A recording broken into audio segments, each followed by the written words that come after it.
बच्चों, welcome to Rajiv classes. आज हम ट्रिग्नोमेट्री चैप्टर का लास्ट कॉन्सेप्ट लेकर आए हैं जिसका नाम है ट्रिग्नोमेट्रिक आइडेंटिटीज़। ट्रिग्नोमेट्रिक आइडेंटिटीज़ आपके लिए इंपॉर्टेंट इसलिए है क्योंकि देखो ट्रिग्नोमेट्रिक आइडेंटिटीज़, अब आइडेंटिटीज़ का मतलब क्या होता है? Identities is just a rule. Identity क्या होती है? एक रूल होती है। जैसे कि अगर मैं आपको एल्जेब्रिक आइडेंटिटीज़ की बात करता हूँ तो एल्जेब्रिक आइडेंटिटीज़ क्या होती थी? एल्जेब्रिक आइडेंटिटीज़ जस्ट सिंपल सा एक रिलेशन है। जैसे कि अगर मैं आपसे बात करूँ x प्लस वाई का होल स्क्वायर, ये भी तो एक आइडेंटिटी है ना। तो अगर मैं x प्लस वाई का होल स्क्वायर की बात करूँ तो आपका आंसर आता था x square plus 2xy plus y square. समझ पाए? देखो इसका क्या मतलब है? इसका मतलब ये है कि हम कभी भी किसी भी तरीके की वैल्यू x एंड y में पुट करते हैं तो इस रूल के हिसाब से हमेशा उसकी वैल्यू सेटिस्फाई करेगी। मीन्स सपोज करो x की वैल्यू अगर 1 है और y की वैल्यू अगर 2 है, तो अगर मैं आपसे इधर LHS में पुट करूं तो 1 प्लस 2 का जो स्क्वायर आने वाला है ना, वो आने वाला है 1 square plus 2 into 1 into 2 plus 2 square. समझ पा रहे हो? इसे कहते हैं identity. Identity is basically a rule which is always true. जब भी तो वो आइडेंटिटी है, जब भी तो वो रूल है। अदरवाइज किसी चीज़ के लिए वो ट्रू आ जाए, किसी चीज़ के लिए वो गलत आ जाए तो वो रूल थोड़ी हुआ, वो तो बस एक स्पेसिफिक कंडीशन के लिए सही हुआ ना। तो लेकिन ये जो है वो हमेशा ट्रू रहेगा। ठीक है, अब इसी कॉन्सेप्ट पर हम जो पढ़ने जा रहे हैं आज, उसका नाम है ट्रिग्नोमेट्री आइडेंटिटी। ठीक है, तो ट्रिग्नोमेट्री आइडेंटिटी का मतलब क्या हुआ? ट्रिग्नोमेट्री आइडेंटिटीज़ का मतलब ये हुआ कि हमारे पास कुछ आइडेंटिटीज़ हैं जो कि ट्रिग्नोमेट्रिक रेशियो से बनी है। फॉर एग्जांपल मीन्स हमारे पास कुछ रूल्स हैं ट्रिग्नोमेट्रिक रेशियो से रिगार्डिंग जो हमेशा ट्रू आते हैं। उसमें से जो पहला रूल है वो है sine square theta plus cos square theta, वो हमेशा 1 आता है। मतलब किसी एक पर्टिकुलर एंगल पर जिसका वैल्यू है थीटा, उसी वैल्यू का साइन थीटा निकाल कर उसका स्क्वायर कर दो और कॉस थीटा निकाल कर उसका स्क्वायर कर दो, दोनों को ऐड करोगे तो ये हमेशा 1 आएगा। क्लियर? अब ये 1 आने का जो रीज़न है वो क्या है, इसके बारे में अगर आपको प्रूफ पढ़ना है तो मैं प्रूफ भी पढ़ाता हूँ इसी वीडियो में।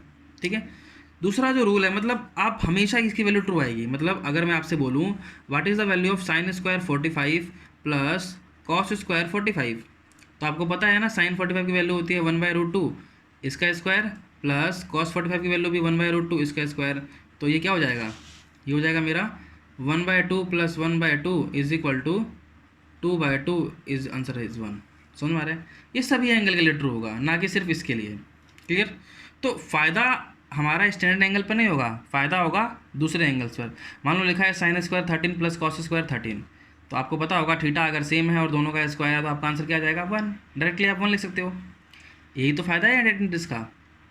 क्लियर? दूसरा आइडेंटिटी जो है वो है 1 plus tan square theta is equal to sec square theta. Clear? मतलब किसी ट्राइंगल में किसी पर्टिकुलर थीटा पर टेन स्क्वायर निकाल कर उसमें 1 ऐड कर दोगे, जो वैल्यू आएगी ना वही वैल्यू सेक स्क्वायर थीटा पर भी आएगी। Clear? Third, 1 plus cot square theta जो है वो हमारा कोसेक स्क्वायर थीटा के इक्वल है। ठीक है, मेनली हमारे पास ये 3 आइडेंटिटीज़ है। तो कहने को तो ये 3 है, लेकिन अगर आप इससे बनाना चाहो तो बहुत सारी बना सकते हो। कैसे यूज़ करना है देखो, अगर आपके पास लिखा है sine square theta plus cos square theta की वैल्यू 1 है, तो यहाँ से आप ले सकते हो साइन स्क्वायर थीटा की जो वैल्यू है वो 1 माइनस कॉस स्क्वायर थीटा है, कॉस स्क्वायर थीटा की जो वैल्यू है वो 1 माइनस साइन स्क्वायर थीटा है। क्लियर? और तीसरी आइडेंटिटी तो ये आई, मतलब पहले वाले से 3 बन गई, एक तो ये खुद और 2 ये। वैसे ही सिमिलरली अगर मैं इसकी बात करूँ 1 प्लस टेन स्क्वायर थीटा की वैल्यू अगर 1 सेक स्क्वायर थीटा है तो सेक स्क्वायर थीटा माइनस 1 की वैल्यू टेन स्क्वायर थीटा होगी।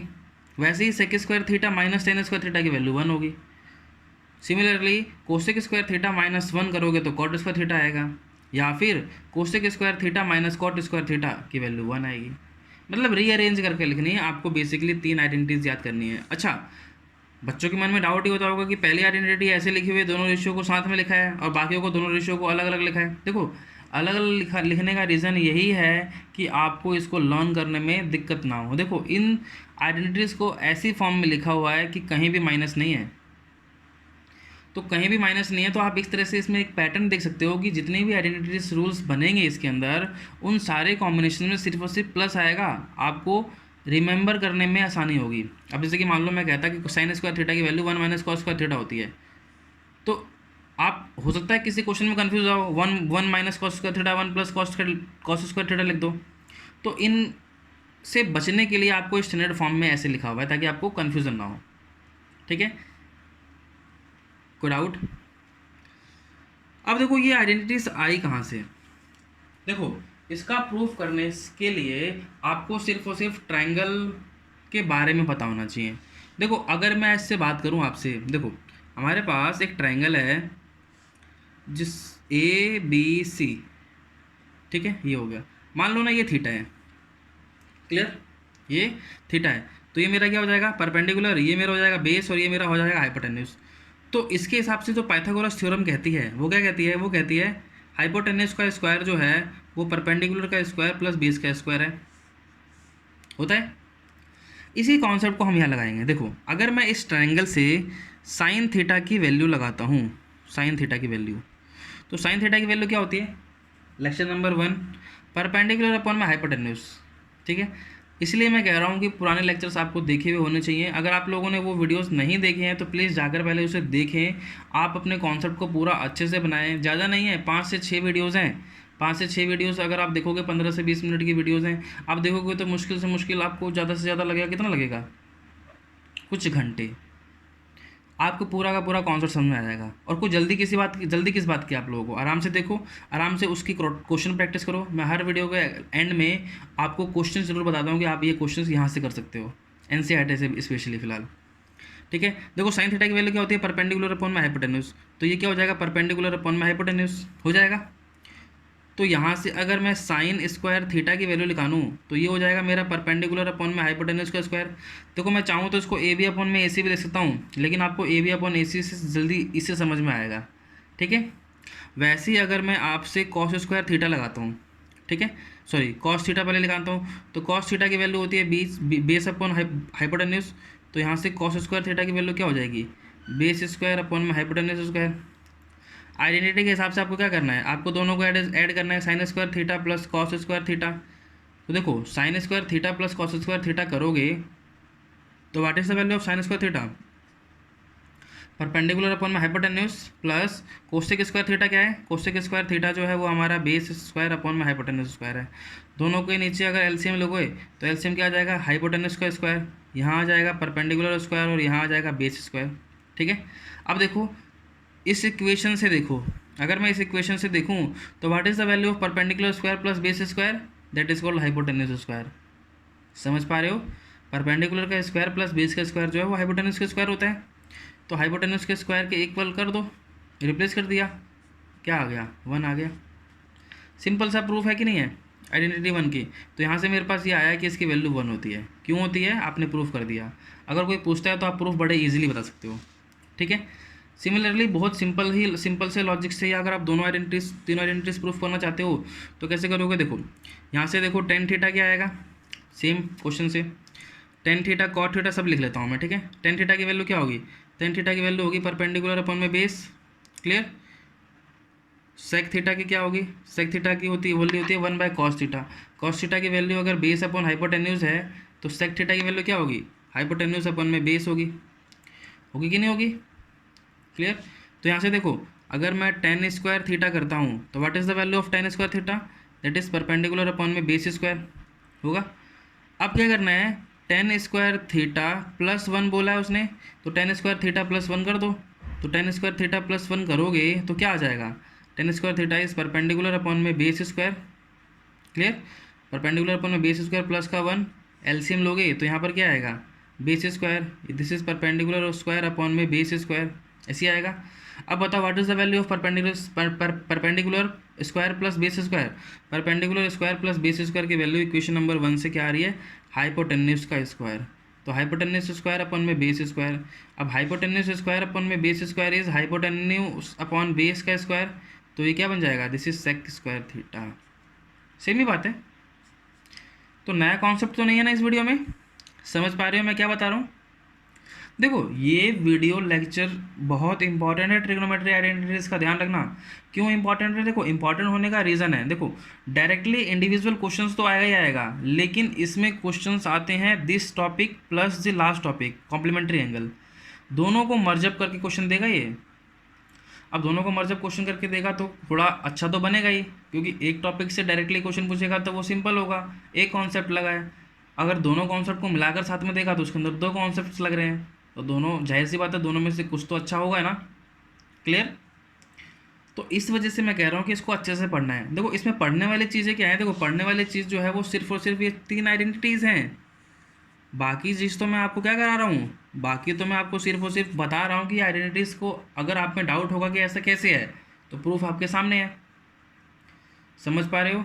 तो इन तीनों ही आइडेंटिटीज़ को टिप्स पे याद कर लेना। और टिप्स पे कैसे याद करोगे, ऐसे, मतलब अगर आपको कहीं sign square theta plus cos square theta दिखाई देगा तो उसकी वैल्यू 1 दिखनी चाहिए आपको।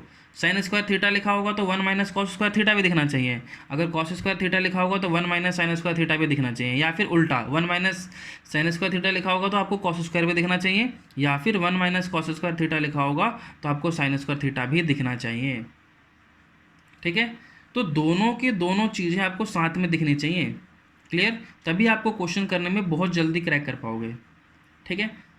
तो क्वेश्चन को क्रैक करना ही आपको 10th क्लास का सबसे बड़ा टास्क होता है। अगर क्वेश्चन आपको समझ आ गया तो आप बड़े इजीली कर लोगे। ठीक है। क्लियर। इससे रिलेटेड मैं एक छोटा सा क्वेश्चन करा देता हूँ कि इसको कैसे यूज़ करेंगे। ठीक है। दोनों को कंबाइन करके एक छोटा सा क्वेश्चन करा रहा हूँ, बहुत बेसिक्स का क्वेश्चन, बेसिक्स का क्वेश्चन है। ठीक है। पहला क्वेश्चन देखो, मैं आपसे पूछ रहा हूँ कि फाइंड या evaluate the value of first sine square 63 plus sine square 27 upon cos square 17 plus cos square 73। Clear. इस क्वेश्चन का आंसर बताना है। अब देखो, ना तो आपको 63 पर साइन की वैल्यू पता है, ना 27 पर पता है, ना 17 पर पता है, ना 73 पर पता है। तो आप क्या करोगे, आप कुछ और कुछ ना कुछ तो इसमें कॉम्बिनेशन मिलाओगे मिलाओगे। देखो यहाँ पर स्क्वायर दे रखा है, स्क्वायर देते ही आपके दिमाग में ये आना चाहिए कि हाँ मे भी आइडेंटिटीज यूज़ हो सके। दूसरी बात क्या है, देखो यहाँ पर क्या इन दोनों एंगल का सम 90 डिग्री आ रहा है, नहीं आ रहा। क्या इन दोनों का आ रहा है, नहीं आ रहा। इन दोनों का आ रहा है, नहीं आ रहा। लेकिन इन दोनों का तो आ रहा है, इन दोनों का आ रहा है। तो देखो दो एंगल ऐसे मिल गए जिनका सम 90 डिग्री आ रहा है, दो पेयर्स मिल गए।